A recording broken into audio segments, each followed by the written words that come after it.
ProPublica comes out with a report showing that DHS officers, 10,000 of them, participated in a secret Facebook group that was sharing degrading, in some cases, rape memes of AOC.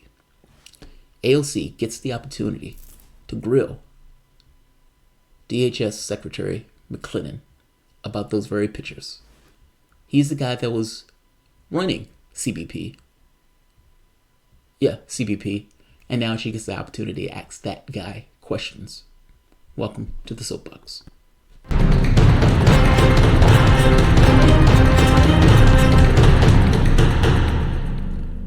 My name is Jamarl Thomas. This is the Progressive Soapbox. Guys, if you enjoyed this content, please consider supporting this content through PayPal or Patreon, not to mention liking this video if you indeed like this video, and share this video. This video is not going to be long. I had it queued up from last night, so I kind of want to go through it real quick. As you know, ProPublica comes out with a piece, and the piece shows a secret Facebook group where they are saying pretty degrading things about Hispanics and immigrants, and including the people who are trying to defend those Hispanics and immigrants. So you could say trying to push back against the policies, like people like AOC.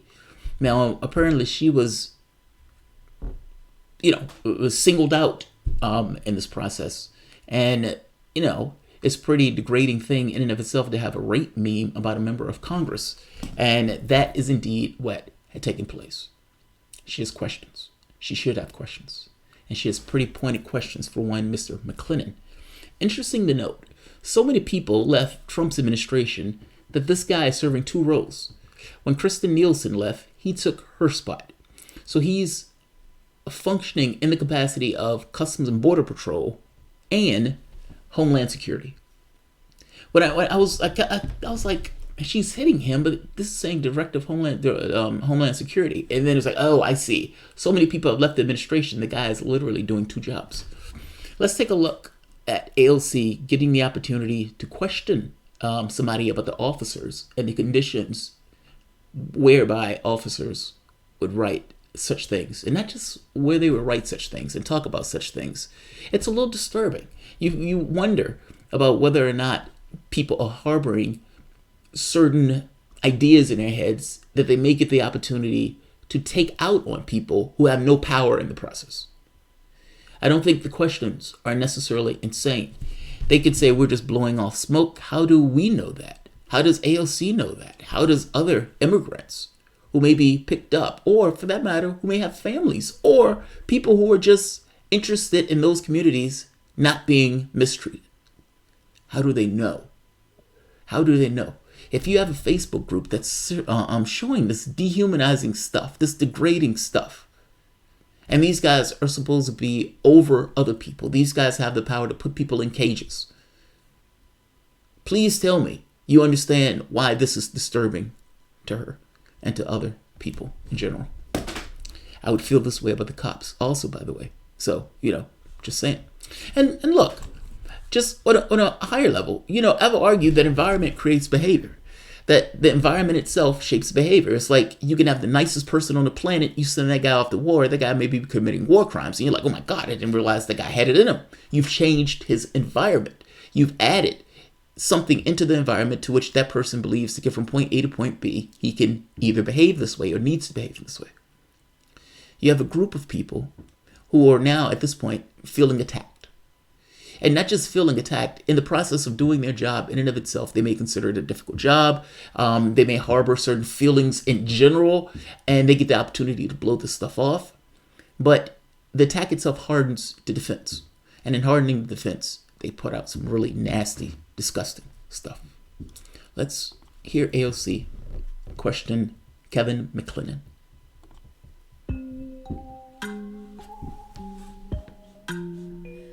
Mr. Secretary, are you aware of the ProPublica report indicating that there were about 10,000 potential current and former CBP officers in the violently racist and sexist Facebook group? I am aware of the ProPublica article, yes. Did you see any of the posts in the report? I did. Did you see the posts mocking migrant children's deaths? I did. Did you see the posts planning physical harm to myself and Congresswoman Escobar? Yes, and I directed an investigation within minutes of reading the article. Did you see the images of officers circulating photoshopped images of my violent rape? Yes, I did. Are those officers on the job today and responsible for the safety of migrant women and children? So there's an aggressive investigation on this issue proceeding. You've heard the chief of the Border Patrol, the most senior female official in law enforcement across the entire country, say that these posts do not meet our standards of conduct, and they will be followed up aggressively. But those officers...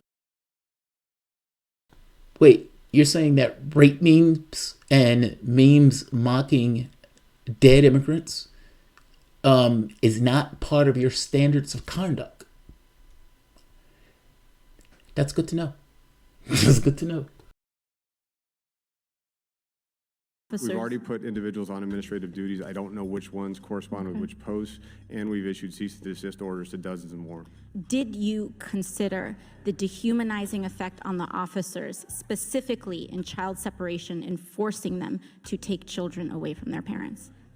Enforcing the law often has emotional impacts for everybody involved, and that's something that they sign up for, but it's something we want to provide resilient services, mental health support for anyone who needs it.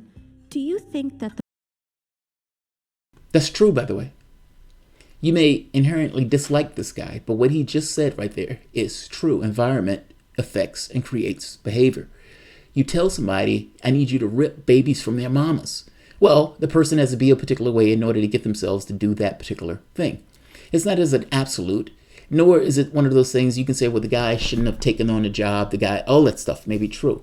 But ultimately, the fact that the job is taking place, you have a culture that erupts around it. Look at cops.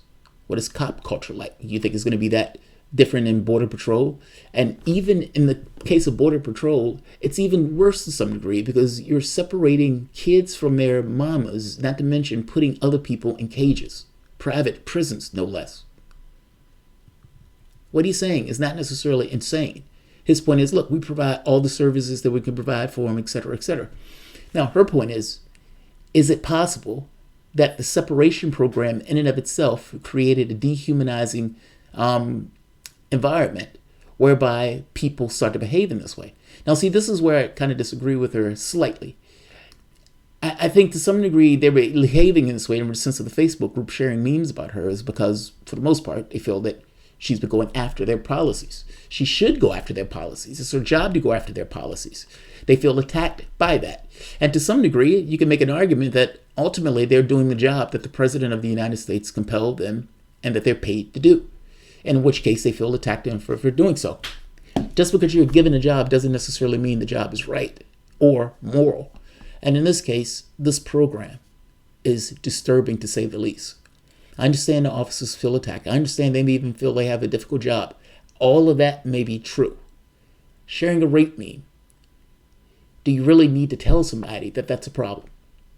Let alone sharing it. Even the person who can sit there and fashion themselves to send it off, it's a problem. It's a problem. I understand people blow off stuff in this kind of shadow aspect of the human being, on the human psyche. And as such, they feel like they're by themselves so they can share, in which case, and so it gets kind of harder by the people who are more radical parts of the group, starts pulling the group in a particular direction in the conversation. Fair enough. But her point is sound. These people were sharing this stuff. This was racist and hateful. Are they still on the job?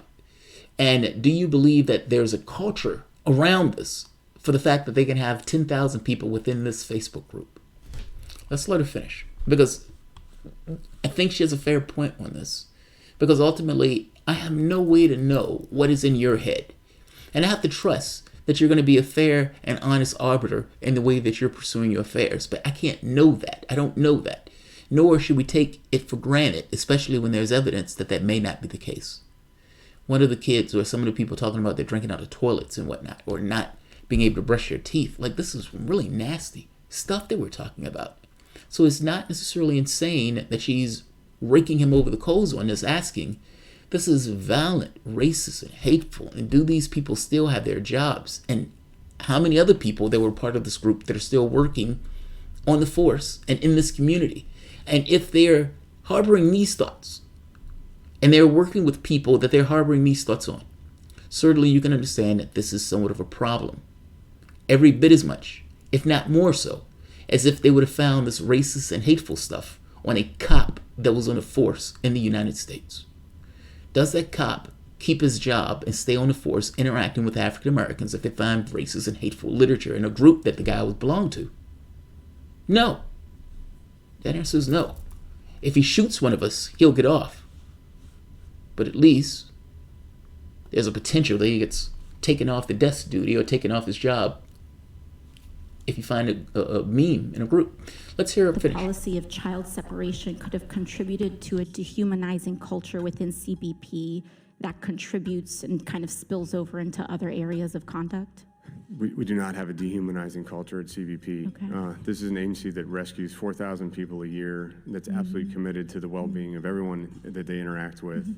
And I don't believe there's a dehumanizing culture. And Mr. Secretary, so you don't think that having 10,000 officers in a violent, racist group sharing rape memes of members of Congress points to any concern of a dehumanized culture? Congresswoman, those posts are unacceptable. They're being investigated, but I don't think it's fair to apply them to the entire organization or that even the members of that group believed or supported those posts. Mr. Secretary, just one last thing. How did 10,000 members join this group, including, I believe, the head of CBP? I'll double check. Including the CBP chief. How were they in this Facebook group without anybody knowing? Without anyone in leadership knowing? Again, this is the subject of an ongoing investigation. If there was supervisory knowledge of unacceptable activities, that will also be considered and followed up on. All right. Thank you very much. She's so good at this. And, that's a damn good question. If you don't believe this is a violent culture, then what is? That's her point. It's like you have 10,000 people in this, including the chief. And you're telling me that nobody knew. Here's the catch. If there was a group of cops, the same thing would be true. They wouldn't tell. They're not going to tell on each other in this situation. They are going to keep it as, this is just among us. Now, the point where it gets out, well, that's a different matter, because now you have the rest of the public looking at this and recoiling at how disgusting these posts were. If it would have never gotten out, nobody would have ever cared. At the very least, not part of that group. And that, in and of itself, to her point, is a problem. Because the fact that people were in this group putting out this hateful, racist stuff, and you ask the question, if they wouldn't even tell on people within a group doing this stuff, are they going to say anything on the job? Oh, look, whatever you want to think of AOC on this immigration point, and the public itself is wishy-washy on this. They tend to be more on Trump's side on these particular issues. It is a fair point to ask, if people are sharing this type of stuff, does it affect how they do their jobs? Is it an artifact of the job, and does it have an impact on the job? And I suspect the answer is a little bit of both. It's somewhat of a feedback mechanism where the hardest aspects of that group pull the group in a particular direction. It doesn't necessarily mean that everybody's a part of it. And I even take his point. I have a Facebook group. Every so often, random people post random shit. The problem here, this wasn't random stuff. There was a lot of it. So I'll end this here. I don't want to keep this one long. This was the one that was in my queue, and I wanted to finish up. And I wanted to give AOC credit on this. She's holding them to task. She's doing her job. Shout out to her for doing so. Even if I don't necessarily entirely agree with her on it, like the notion that you're going to vote against funding seems a little weird to me. I mean, you come out saying that these guys don't have soap, and you're like, I don't want the funding. But she's been doing her job and keeping them to task and pointing to, look, this is a travesty. This country is the richest country on the planet. Are you telling me we can't afford to take care of the issues on our border? And it's not an issue that we can't do it. We choose not to do it.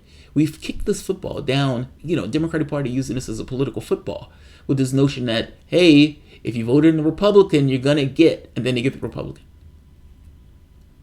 Well, this political football has come to a head.